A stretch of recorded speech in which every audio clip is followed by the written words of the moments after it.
Good evening to all. This is Padma Singh and welcome back to Polpath. आप अंतर्राष्ट्रीय राजनीति में निर्णय निर्माण की प्रक्रिया पढ़ रहे हैं। प्रीवियस क्लास में हमने ये टॉपिक स्टार्ट किया था, अंतर्राष्ट्रीय राजनीति में निर्णय निर्माण की प्रक्रिया। उसी के कंटिन्यूएशन में हम आज संचार सिद्धांत देखेंगे और ये निर्णय निर्माण की प्रक्रिया के अंतर्गत उसी टॉपिक में ये आपका पॉइंट है। अगला पॉइंट है संचार सिद्धांत यानी कि साइबरनेटिक्स। और इसी में हम एक और देखेंगे नारीवादी दृष्टिकोण, जो अंतर्राष्ट्रीय राजनीति में निर्णय निर्माण की प्रक्रिया है उसमें नारीवादी दृष्टिकोण क्या कहता है। तो हम इन दोनों ही टॉपिक को आज देखेंगे निर्णय निर्माण की प्रक्रिया के अंतर्गत। जो लोग नए जुड़े हैं उन्हें बताना चाहूंगी कि पॉलिटिकल साइंस टीजीटी पीजीटी का फुल कोर्स यहाँ पर अवेलेबल है और अपलोड वीडियो के थ्रू आप अपनी जो है कोर्स कंप्लीट करके नोट्स बना करके और अपनी तैयारी को यहाँ से मजबूत कर सकते हैं।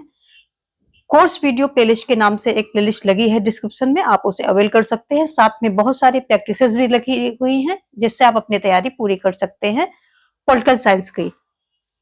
आगे चलते हैं तो आज हम अपना टॉपिक उठाते हैं संचार सिद्धांत यानी कि साइबरनेटिक्स। निर्णय निर्माण में संचार प्रणाली की महत्वपूर्ण भूमिका होती है। संचार प्रणाली को टेक्निकल भाषा में साइबरनेटिक्स बोलते हैं। तो साइबरनेटिक्स इसका ये एक टेक्निकल टर्म है, ये आप ध्यान रखेंगे। क्वेश्चन यहाँ से आ जाता है कि साइबरनेटिक्स का टेक्निकल टर्म क्या है। टेक्निकल टर्म में इसको संचार सिद्धांत का टेक्निकल टर्म क्या है, तो साइबरनेटिक्स है। साइबरनेटिक्स को नीति निर्माण में प्रभावी बनाने का श्रेय किसको जाता है, तो ये नॉर्बर्ट वीनर को जाता है। ये नॉर्बर्ट वीनर महोदय जो हैं इनको सारा श्रेय ये जा रहा है नीति निर्माण में प्रभावी बनाने का, साइबरनेटिक्स को।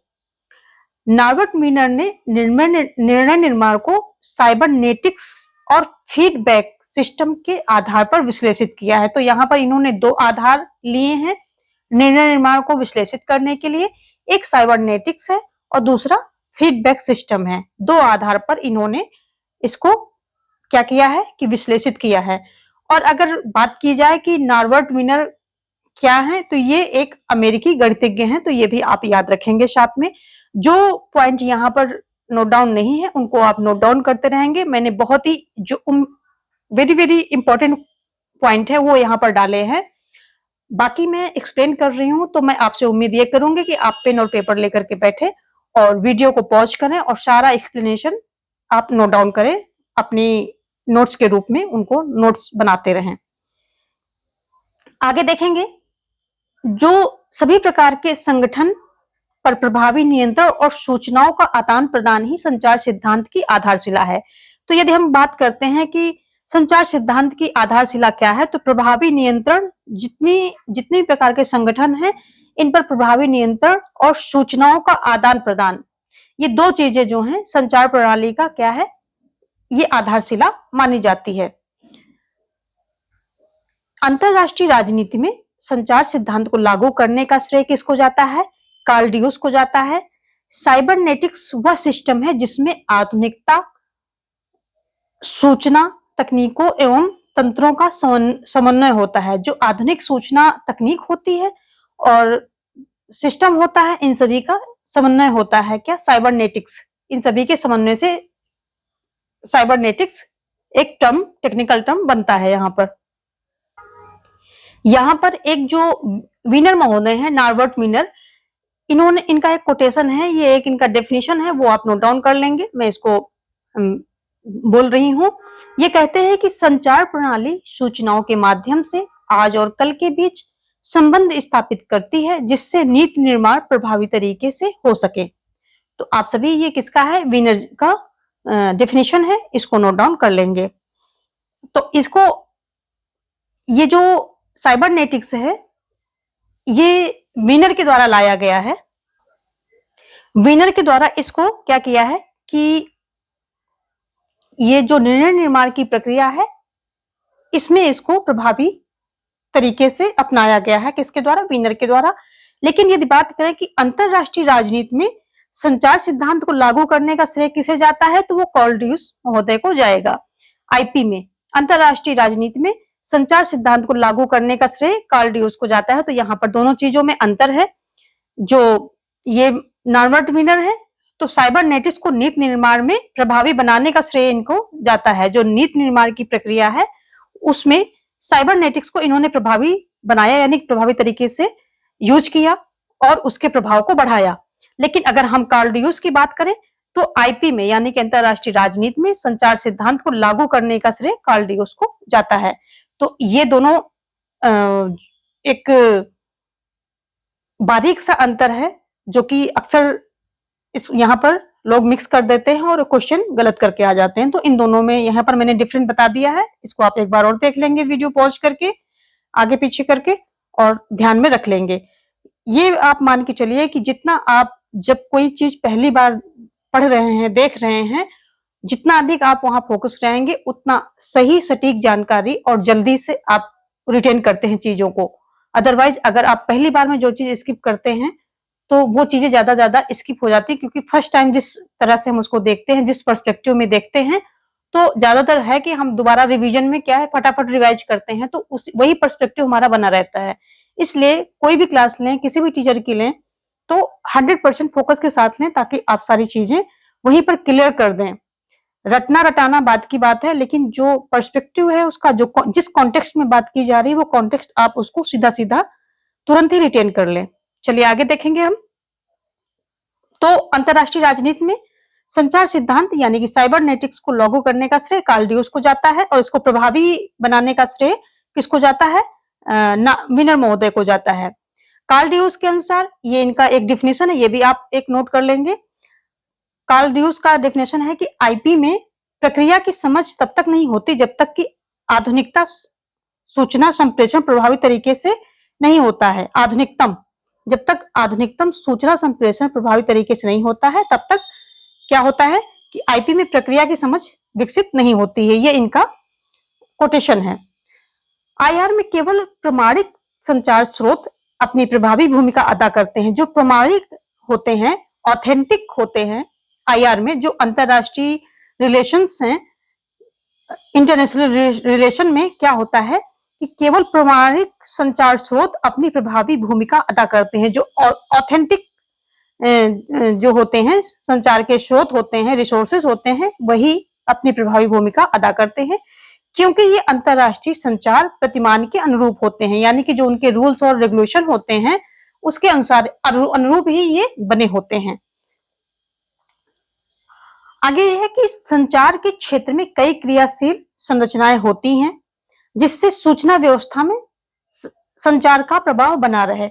तो बहुत सारी संचार के क्षेत्र में क्या होता है कि बहुत सारी क्रियाशील संरचनाएं होती हैं जिससे सूचना व्यवस्था में संचार का प्रभाव बना रहता है। और क्रियाशील संरचनाएं कौन कौन सी होती हैं वो देख लेते हैं। तो क्रियाशील संरचनाएं आप नोट कर लेंगे। पहला तो क्या है, मानसिक स्तर पर ग्राहक द्वारा वातावरण से सूचना प्राप्त करना। तो ग्राहक द्वारा मानसिक स्तर पर वातावरण से सूचना प्राप्त करना, ये पहला पॉइंट हो गया। दूसरा है, निर्णय निर्माण संरचनाएं अति प्रभावशील होती हैं जिससे नीतियां निर्मित होती हैं। तो जो निर्णय निर्माण की संरचनाएं होती हैं वो बहुत ही प्रभावशील होती हैं और इन प्रभावशील संरचनाओं के द्वारा ही क्या होता है कि नीतियों का निर्माण किया जाता है। ये दूसरा पॉइंट हो गया आपका। तीसरा हो गया। अब तीसरा आप सभी नोट डाउन कर देंगे। प्रभाविक तत्व जो वातावरण के निर्णय को लागू करते हैं, ये तीसरा हो गया। प्रभाविक तत्व होते हैं जो वातावरण के निर्णय को लागू करते हैं। चौथा है आंकड़ा प्रक्रिया। चौथा क्या हो जाएगा? आंकड़ा प्रक्रिया, जो सूचनाओं के विश्लेषण और क्रियान्वयन को प्रभावी बनाते हैं। तो यहाँ पर क्या है, सूचना प्राप्त करना, मानसिक स्तर पर सूचना प्राप्त करना, कहां से? वातावरण से सूचना प्राप्त करना हो जाएगा। ठीक है।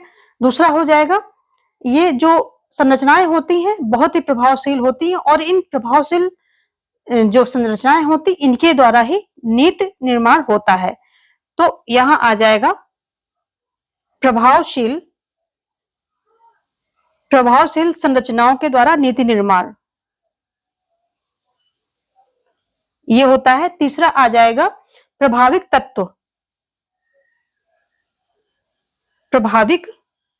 तत्व और आपका चौथा आ जाएगा यहाँ पर आंकड़ा प्रक्रिया, जो सूचनाओं को विश्लेषण और क्रियान्वयन को प्रभावी बनाते हैं। तो यहाँ पर आ जाएगा आंकड़ा प्रक्रिया।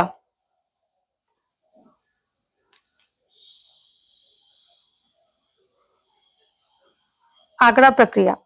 स्मृति भी एक टर्म है, इसके बारे में बात कर लेते हैं। स्मृति शक्ति ये क्या चीज है? मुख्य संरचनाएं जो कि प्रभावशाली हैं, विशेष रूप से सूचना के मूल्यों से संबंध को स्थापित करती हैं, तो इन्हें स्मृति बोलते हैं।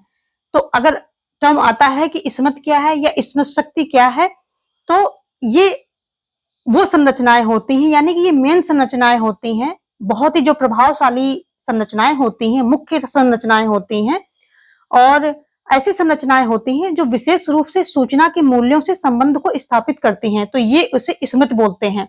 ये भी आप नोट कर लेंगे। स्मृति स्मृति के बारे में हमने जो चीजें बताई हैं वो आप इसको क्या कर लेंगे कि नोट डाउन कर लेंगे।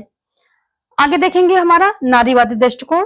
ठीक है, नेक्स्ट टॉपिक है हमारा इसी नीति निर्माण प्रक्रिया में नारीवादी दृष्टिकोण, यानी कि जो नारीवादी दृष्टिकोण है ये क्या कहता है। तो नारीवादी दृष्टिकोण पहले है क्या चीज वो हम देख लेते हैं। ऐसी विचारधारा जिसमें नीतियों के निर्माण एवं क्रियान्वयन दोनों में महिला सशक्तिकरण के प्रभाव को स्पष्ट किया जाता है। तो आप ये नोट डाउन कर सकते हैं, क्वेश्चन कहीं से भी बन सकता है। तो जो चीज आप कॉन्सेप्चुअल ले रहे हैं, यानी कि आप उसको एक बार में ग्रैप्स कर रहे हैं और समझ रहे हैं और अपने माइंड में रिटेन कर सकते हैं, तो अच्छी बात है। अदरवाइज आप उसको नोट डाउन कर लीजिए। जो बहुत ही इंपॉर्टेंट पॉइंट है वो हमने लिख दिए हैं। तो नारीवादी कैसी विचारधारा है? जिसमें नीतियों के निर्माण एवं क्रियान्वयन दोनों में महिला सशक्तिकरण के प्रभाव को स्पष्ट किया जाता है, अर्थात लैंगिक आधार पर विश्लेषण होता है, उसे नारीवादी दृष्टिकोण कहा जाता है। आप सभी को पता है कि जो नीति निर्माण है, डिसीजन मेकिंग है, इसमें कहीं से कहीं तक पहले के टाइम पर नारियों का प्रभाव नहीं होता, यानी कि जो महिलाएं होती थी डिसीजन मेकिंग में इन्वॉल्व नहीं होती थी। तो इसलिए कहीं ना कहीं वो लैग करती थी, यानी कि जो नारी महिलाओं के पर्सपेक्टिव से जो डिसीजन लेने चाहिए थे वो डिसीजन नहीं हो पाते थे, क्योंकि उस पर्सपेक्टिव में सोचने के लिए वहां पर कोई होता ही नहीं था।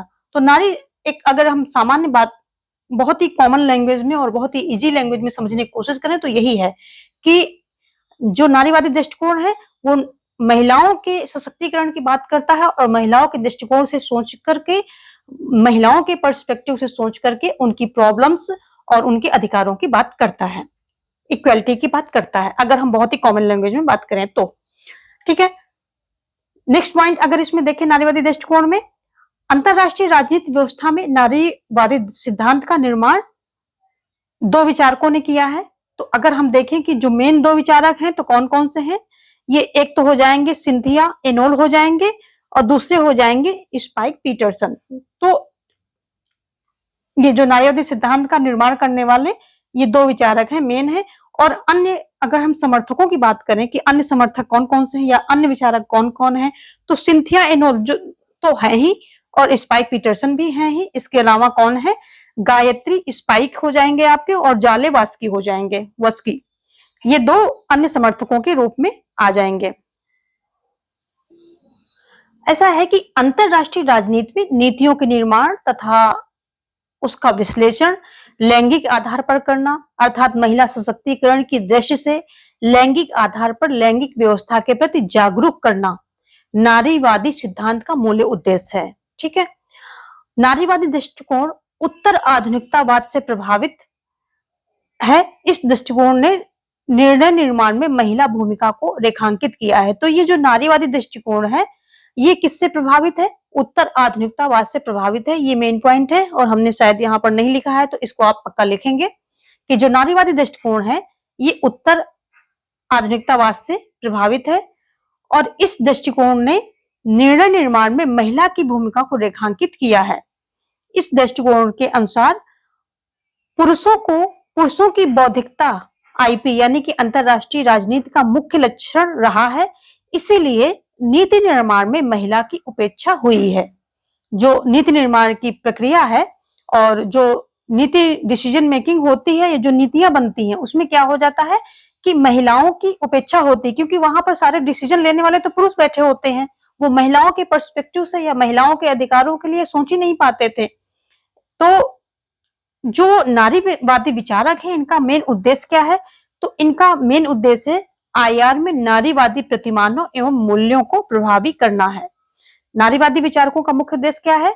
जो इंटरनेशनल रिलेशन हैं, इसमें नारीवादी प्रतिमानों एवं मूल्यों को प्रभावी करना है, यानी कि उनको प्रभावी रूप से जो नारीवादी प्रतिमान और मूल्य हैं, उनको प्रभावी रूप से स्थापित करना है।